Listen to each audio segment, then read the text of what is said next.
mapapansin.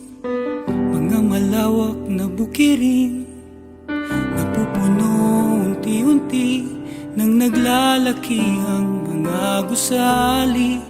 Pinapatag ang kabundukan, dagat ay tinatabunan. Kinakalbo ang kagubatan, pag-unlad ba ay sadyang ganyan? Tungo sa mithing kaunlaran, tayo'y may pananagutan, sana'y huwag kalilimutan. Kalikasan may kayamanan, kaloob ng kalangitan. Pag ito'y inalagaan, tayo ang makikinabang. Kalikasan ay kayamanan, kaloob ng kalangitan.